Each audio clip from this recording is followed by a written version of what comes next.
So this may seem like an oxymoron, but I have been making candles for nearly 7 years now, and I'm actually sensitive to fragrance. So I have always kind of avoided fragrance in a lot of products. I know this is kind of crazy to say, but I have always usually been pretty sensitive to fragrance growing up.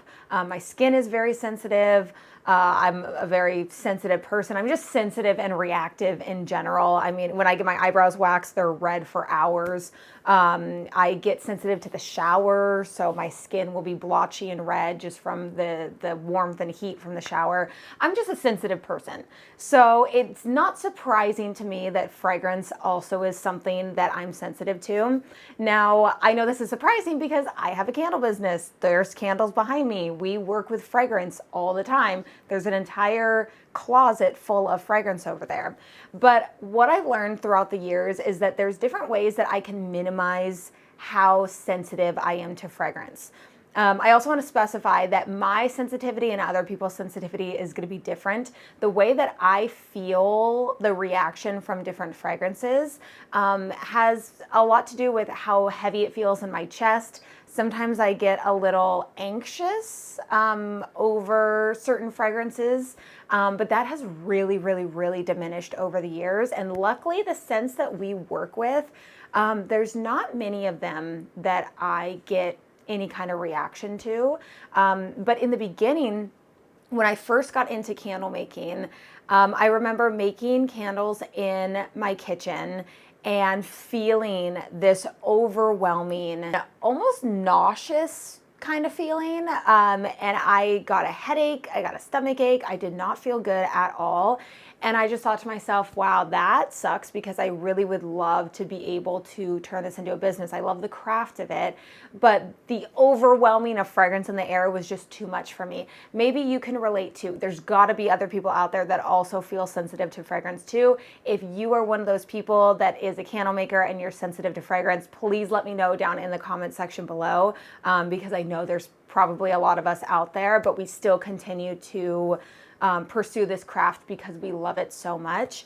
So here's just a little backstory on kind of how I am to the point where I am right now, to where I really am not actually that sensitive to it as much as I was in the beginning. In the beginning, I was a lot more sensitive to it.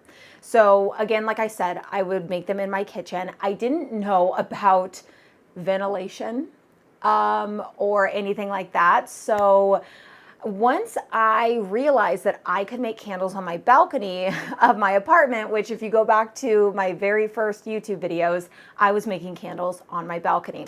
There's pros and cons to doing that. I remember when I was double boiling out there, it's just so funny to think back on. I was double boiling, I had set up a table, I was double boiling, and I was pouring one candle at a time. And it was getting closer to fall time. So it was between fall and winter. And it was cold. And I remember thinking, wow, this is actually really nice. Like, I remember bundling up in my robe and going out on the balcony and making candles. My candles at the time were not that great because the temperature control, if you can imagine, was just not ideal for candle making. They were rapidly cooling. The shrinkage on them was crazy. I mean, you could see the whole pull all on the sides of the glass. There was no adhesion at all. I would get these weird spider webby type shiny textures on top of the candle once it was done solidifying, and it wouldn't really have that great of a cold throw. Hot throw was still pretty okay, but they just weren't ideal. But it was what I was doing in the moment that felt the best for me.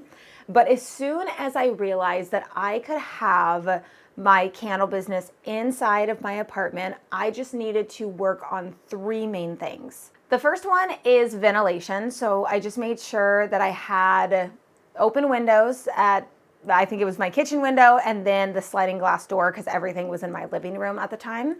And I also had a fan as well that I could bring in, like a big industrial size fan. We also had little fans too that we could turn on. And it just helped to get either the fresh air coming inside of the apartment or get all of the fragrance out of the apartment. I also got a respirator. So that was big. I think this is Chris's old respirator, but it looks like this. I can put up kind of a video right here so you can see what it looks like when I'm wearing it.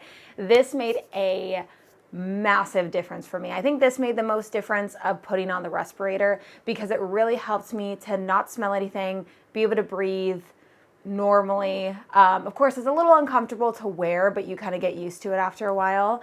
And that made just a huge difference for me in terms of how comfortable I felt when I was actually making the candles. And then the third thing was an air purifier. This really helped to help purify the air while I was making candles. And it's back there, but I'll have a picture of it right here.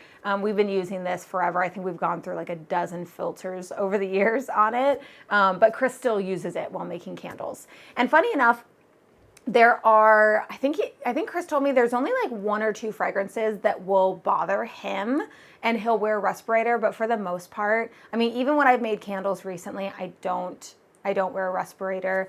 I have a wax melt going out there. It's citrus agave from Candle Science. That's one of the fragrances that never gives me any issues. Again, most of the fragrances we use, they don't really give me issues, but there's ones occasionally where I will definitely feel it, and it's kind of this heaviness in my chest.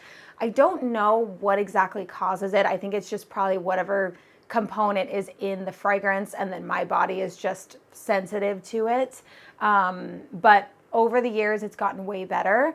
And funny enough, to be honest, I typically am not really somebody who actually likes to use fragrance items. Again, sounds really funny coming from a candle maker who sells fragranced items, but I know that people really like really fragranced candles. So I'm not making candles for myself, I'm making candles for other people.